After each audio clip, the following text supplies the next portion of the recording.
Hi කොහොමද ඔයාලට මං අද මේ පොඩි ගමනක් යනවා. මං හිතුවා ඉතින් ඔයාලවත් එක්කගෙන යන්න ඕනි කියලා. මං අද යන්නේ කොහෙද කියලා ඔයාලට ඉස්සරහට පෙන්නන්නම්. අද මං යන්නේ MRT එකේ. මෙහි තියෙන MRT ස්ටේෂන් මොන වගේද කියලාත් මං අද ඔයාලට ටිකක් පෙන්නන්නම්. ඔය උඩින් පේන්නේ MRT ස්ටේෂන් එක. ඉතින් මේක ඇතුළටත් පොඩි දුරක් ඇවිදගෙන යන්න තියෙනවා අපිට. මුලින්ම අපි අන්ඩර්ග්‍රවුන්ඩ් එකට ගිහිල්ලා තමයි උඩට යන්න තියෙන්නේ MRT ස්ටේෂන් එක පැත්තට.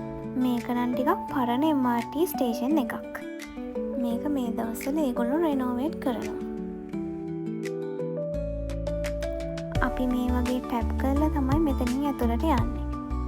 ඇත්තටම සිංගප්පූරුවල පබ්ලික් ට්‍රාන්ස්පෝර්ට් හරිම දියුණුයි. මිනිස්සුන්ට ගොඩක් ලේසි වෙන විදිහට ඒගොල්ලෝ මේවා හදලා තියෙනවා. බලන්නකෝනේ මම මේ වීඩියෝ කර කර ඉන්නකොට මං යන MRT එක ගියා. කමක් නෑ ඉතින්.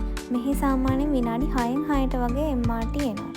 ඉතින් ඒ නිසා ලොකු රස්තියාදුවක් වෙන්නේ නැහැ. මේ වගේ තමයි ස්ටේෂන් එක තියෙන්නේ. පොඩක් පරණ පාට වුණාට හරිම ක්ලීන්. ඔන්න ඊළඟ ට්‍රේන් එක හරියට විනාඩි 6කින් විතර ආවා. මම මේ අද දවල් වරුවක යන නිසා වැඩිය සෙනග නැහැ. ඉතින් මට ඉඳ ගන්නත් තැනක් හම්බුණා. මං තාම ඔයාලට කිව්වේ නෑනේ මං අද මේ කොහෙද යන්නේ කියලා. මං අද මේ යන්නේ මගේ පිම්පල්ස් වලට ට්‍රීට්මන්ට් එකක් කරගන්න. මොකද සිංගප්පූරු වලට ආවට පස්සේ මගේ ස්කින් එකේ තියෙන පිම්පල්ස් ටිකක් වැඩි වුණා. ඉතින් මං හිතුවා මගේ ස්කින් එකට ට්‍රීට්මන්ට් එකක් කරගත්තොත් හොඳයි කියලා. ඊට පස්සේ මම ටිකක් හොයලා බලලා Google reviews එහෙමත් බලලා මම මේ අද ආපු ස්කින් ගෝ කියන ස්කින් ක්ලිනික් එක තෝරගත්ත මගේ ස්කින් කෙයාර් ට්‍රීට්මන්ට් වලට. මේක සිංගප්පූරුවල ගොඩක් තැන්වල තියෙන ස්කින් ක්ලිනික් එකක්. මමත් අද මෙතෙන්ට පළවෙනි වතාවට තමයි ආවේ. ඉතින් මං ඉස්සරහට මේක හොඳයිද කියලා ඔයාලට කියන්න. ඊට පස්සේ මං ආවේ වොට්සන් එකට.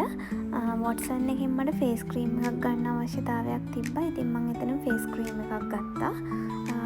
ඊට පස්සේ මම ගෙදර ආවා. මොකද ඊට පස්සේ මට වීඩියෝ කරගන්න බැරි වුණා, ලොකු වැස්සක් ආවා. එහෙනම් මෙතනින් වීඩියෝ එක ඉවරයි. බයි.